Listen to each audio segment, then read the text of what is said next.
Good afternoon, colleagues.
Good afternoon again. I call to order the 24th plenary meeting of the Second Committee at the 77th session of the General Assembly.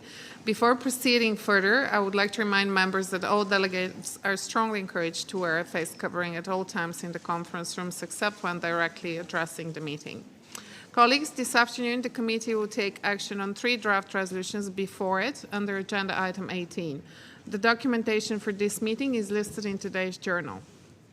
Before we proceed to action, I would like to recall the time limits of 2 minutes for introduction of draft resolutions and 5 minutes for general statements or statements in explanation of vote or position in relation to the draft proposals. I would like to further recall that in accordance with Rule 128 of the Rules of Procedure of the General Assembly, the author of a proposal is not permitted to explain his or her vote on his or her own proposal. Before proceeding to action, I note that draft resolution A/C2/77/L21 entitled Report of the United Nations Environment Assembly of the United Nations Environment Program and A/C2/77/L60 entitled Harmony with Nature were issued in all languages earlier today. I would therefore seek the agreement of the committee to waive Rule 120 of the Rules of Procedure of the General Assembly to permit the committee to take action on those draft resolutions at its meeting this afternoon, even though they were not circulated on the day before the meeting. Are there any comments in this regard? I hear no objection. It is so decided. I now invite the committee to resume its consideration of agenda item 18G, report of the United Nations Environment Assembly of the United Nations Environment Program, in order to take action on draft resolution L61 of the same title, as submitted by the Vice Chair, Mr. Ahmed Mahdi, on the basis of informal consultations on draft resolution L30 submitted by Pakistan on behalf of the Group of 77 in China. I would like to inform the committee that draft resolution L61 has no program budget implications. I wish to thank the facilitator, Ms. Mariam El-Hilali of Morocco, for her effort to bring the informal consultations to successful conclusion. I also thank delegations for their constructive engagement in the negotiations. Does any delegation wish to make a statement in connection with draft resolution L61? I see no request for the floor. May I take it that the committee wishes to adopt draft resolution L61? I hear no objection. Draft resolution L61 is adopted. Does any delegation wish to make a statement after the adoption of draft resolution L61? And I recognize the delegate of the United States. You have the floor. Thank you, Madam Chair. On behalf of the United States, I would like to extend our thanks to the facilitator for the successful shepherding of this resolution. We are pleased to join consensus. The United States strongly supports the critical work being done by the UN Environment Program to address global environmental priorities. The 5th UN Environment Assembly achieved notable successes in advancing global efforts to fight climate change, combat pollution, address biodiversity loss, and enhance sustainable development through increased circularity. UNEA 5 set the course for important work to advance sustainable development for the next several decades. The flagship outcome was monumental: the resolution to launch international negotiations on a global agreement on plastic pollution, with formal proceedings kicking off later this month. Regarding references to the 2030 Agenda for Sustainable Development and the Addis Ababa Action Agenda, we refer you to our general statement delivered November 21st. Thank you. I thank the representative of the United States for the statement, and there are no further requests for the floor. In light of the adoption of the draft resolution L61, I understand that draft resolution L30 is withdrawn by its sponsors. The committee has thus concluded its consideration of sub-item G of agenda item 18. I now invite the committee to resume its consideration of agenda item 18H, harmony with nature, in order to take action on draft resolution L60 of the same title, as submitted by the Vice Chair, Mr. Ahmed Magdi, on the basis of informal consultations on draft resolution L40 submitted by Pakistan on behalf of the Group of 77 in China. I would like to inform the committee that draft resolution L60 has no program budget implications. I wish to thank the facilitator, Mr. Ivan Zambrana of Bolivia, for his efforts in bringing the informal consultations to successful and timely conclusion. I also thank delegations for their constructive engagement in the negotiations. Does any delegation wish to make a statement in connection with draft resolution L60? I see no request for the floor. May I take it that the committee wishes to adopt draft resolution L60? I hear no objection. Draft resolution L60 is adopted. Does any delegation wish to make a statement after the adoption of draft resolution L60? And I give the floor to the United States, to be followed by the European Union. Thank you, Madam Chair. The United States is pleased to join consensus on this resolution. We take this opportunity to clarify our position on a few issues related to the resolution. The United States joined many other delegations in raising concerns about a possible Earth assembly in 2024, given that no mandate exists for this event and no budgetary resources have been identified. An interactive dialogue does not have the authority to make decisions about modalities or expected outcomes of a high-level UN meeting. Regarding references to the 2030 Agenda for Sustainable Development and the Addis Ababa Action Agenda, we refer you to our general statement delivered in the session on November 21st. Thank you. I thank the representative of the United States for the statement, and I now give the floor to the representative of the European Union. Thank you, Madam Chair. I have the honor to speak on behalf of the European Union and its member states, the candidate countries Montenegro, Serbia, Ukraine, and the Republic of Moldova. The potential candidate country Bosnia and Herzegovina, as well as Monaco, align themselves with this statement. We are joining consensus today on the Harmony with Nature resolution and would like to thank the facilitator Bolivia, as well as all delegations actively engaged in the negotiations. Emphasizing the importance and pivotal contribution of nature, biodiversity, and ecosystem services to the achievement of the SDGs, it has been our long-standing position that the Harmony with Nature resolution should more clearly specify which sustainable development goals and targets are being advanced by its implementation. In that regard, we welcome progress achieved this year on the future reporting related to the implementation of this resolution.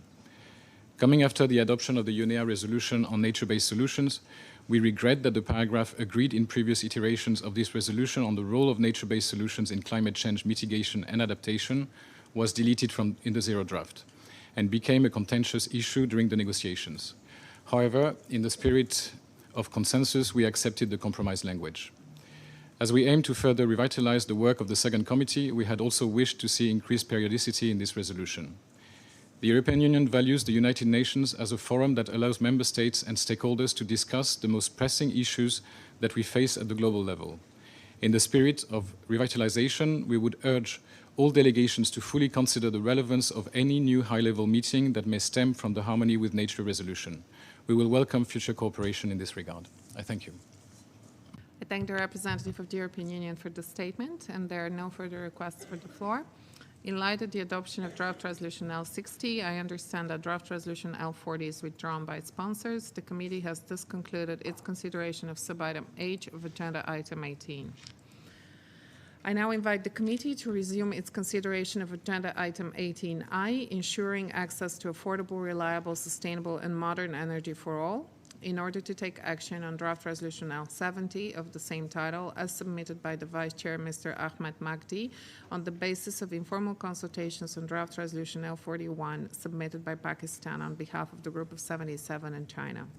I would like to inform the committee that draft resolution L70 has no program budget implications. I wish to thank the facilitator, Mr. Humam Al-Shaikhli of Iraq, for his efforts in bringing the informal consultations to successful and timely conclusion, and I also thank delegations for their constructive engagement in the process. Does any delegation wish to make a statement in connection with draft resolution L70? I see no request for the floor. May I take it that the committee wishes to adopt draft resolution L70? I hear no objection. Draft resolution L70 is adopted. Does any delegation wish to make a statement after the adoption of draft resolution L70? And I give the floor to the representative of the United Kingdom, to be followed by the United States. Thank you, Madam Chair. On behalf of the United Kingdom, I would like to thank Mr. Humam Al-Shaikhli from Iraq for the facilitation of this important resolution, and the G77 proponents, Ms. Nahi Mohammed Rashid of the Maldives and Mrs. Dinushi Hetiwalige of Sri Lanka. We are pleased to join consensus. Accelerating the global transition to clean energy will be central to our efforts to deliver on SDG 7.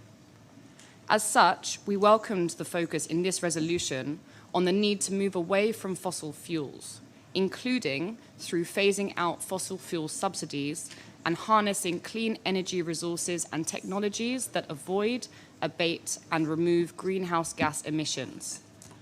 This is to support clean, sustainable, affordable, reliable, just, and inclusive energy transitions. We believe that this year's negotiations have led to a more balanced resolution that will support the global clean energy transition. But even greater ambition will be required to limit the temperature increase to 1.5 degrees above pre-industrial levels.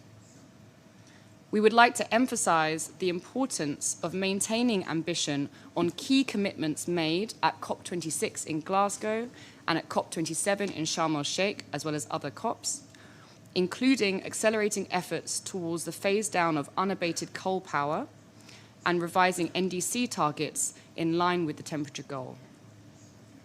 We have a strong foundation for the clean energy transition, including the Breakthrough Agenda, which seeks to decarbonize hard-to-abate sectors, and the Just Transition Declaration, which focuses on supporting developing countries to ensure no one is left behind. We need to stay committed to this. The UK is committed to progressive work in this area, and we look forward to continuing to engage actively with partners to make progress on the global energy goal, including through the high-level political forum next year and the global stocktaking on the implementation of SDG 7 in 2024. Thank you. I thank the representative of the United Kingdom for her statement, and I now give the floor to the representative of the United States, to be followed by the European Union. Thank you, Madam Chair. On behalf of the United States, I would like to extend our thanks to the facilitators for the successful shepherding of this resolution. The United States strongly supports the achievement of Sustainable Development Goal 7 to ensure access to affordable, reliable, sustainable, and modern energy for all. We are pleased to join consensus on this resolution. As the world confronts the increasingly severe effects of the climate crisis, the United States believes that achieving SDG 7 cannot be separate from meeting our climate commitments in the context of achieving the Paris Agreement goal of limiting global warming to 1.5 degrees Celsius. The energy sector accounts for over 2/3 of global emissions, and achieving access to affordable, reliable, sustainable, and modern energy for all must therefore take into account the need for a just transition to net zero energy systems as soon as possible. In this context, we are disappointed by the references to natural gas and other fossil fuel energy sources without abated or without lock-in effects as qualifiers.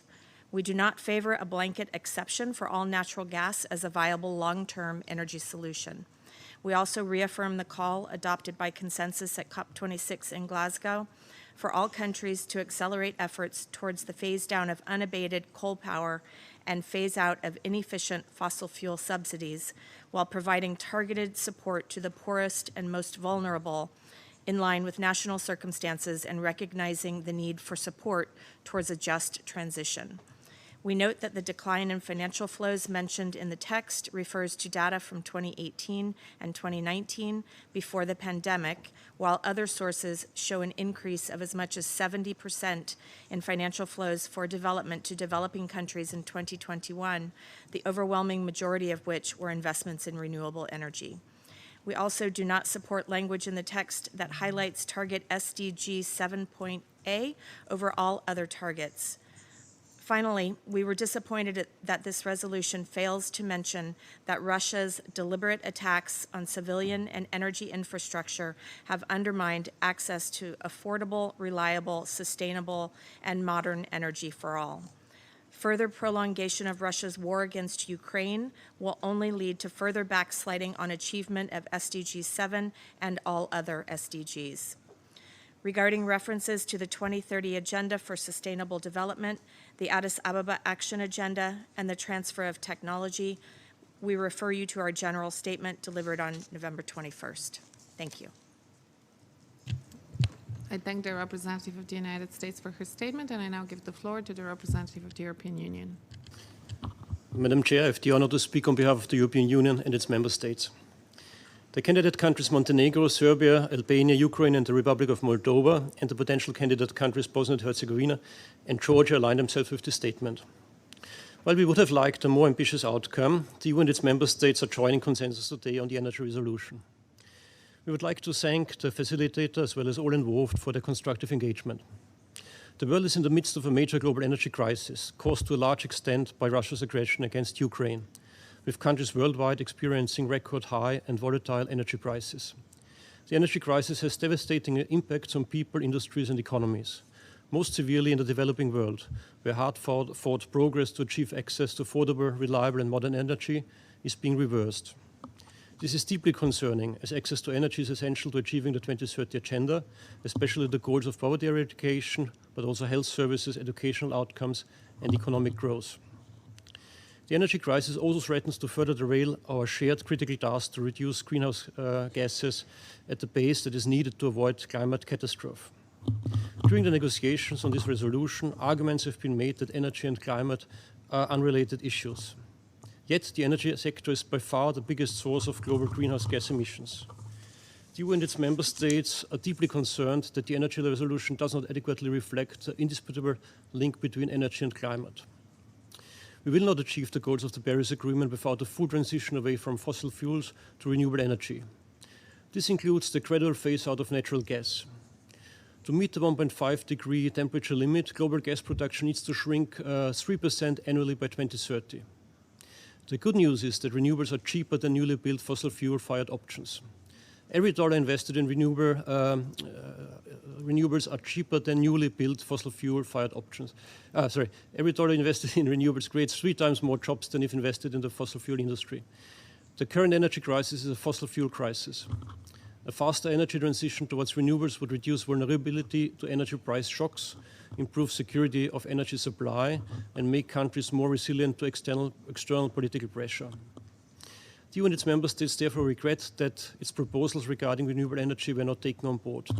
We regret that the resolution contains a paragraph on natural gas, which neither includes language on the need to align the temporary use of natural gas with a 1.5-degree pathway, nor recognize the need to eventually phase out natural gas entirely. Gas can only, if at all, be used as a transitional fuel for a limited period of time within the limits of 1.5. And only if it leads to significant emission reductions to accommodate a larger renewable energy scale-up while avoiding carbon lock-ins. We also regret that the text does not include the agreed language from Glasgow that calls for accelerating efforts toward the phase-down of unabated coal power. The energy resolution goes below the level of ambition in other internationally agreed language. We therefore emphasize that this resolution cannot be seen as a precedent for other international agreements. The EU and its member states remain firmly committed to ending all direct international public financing of fossil fuels by the end of this year, except for in time-limited, clearly defined circumstances that are consistent with 1.5 and the goals of Paris. As the Secretary General has stated, fossil fuels are a dead end for our planet, for humanity, and yes, for the economies. The rapid transition to renewables and the reduction of energy consumption through energy efficiency improvements are the only pathway to energy security, universal energy access, and effectively combating climate change to limit the increase in the global average temperature to 1.5 degrees above pre-industrial levels. The EU and its member states look forward to working with all countries and all stakeholders to ensure that decarbonization of all sectors is accelerated and universal energy access is achieved in order to reach the 2030 agenda and our common climate goals. I thank you. I thank the representative of the European Union, and there are no further requests for the floor. In light of the adoption of draft resolution L70, I understand that draft resolution L41 is withdrawn by its sponsors. The committee has thus concluded its consideration of sub-item I of agenda item 18. Colleagues, we have concluded our program of work for today's meeting. The next plenary meeting of the committee will take place tomorrow morning in this conference room, when we will take action on the remaining draft proposals and conclude our work for the main part of the session. Just listen carefully. In order to allow enough time for all remaining drafts to be considered, the meeting will begin at 9 a.m. tomorrow. So be here at 9 a.m. I think they listen carefully. I'll see you tomorrow at 9 a.m. The meeting is adjourned.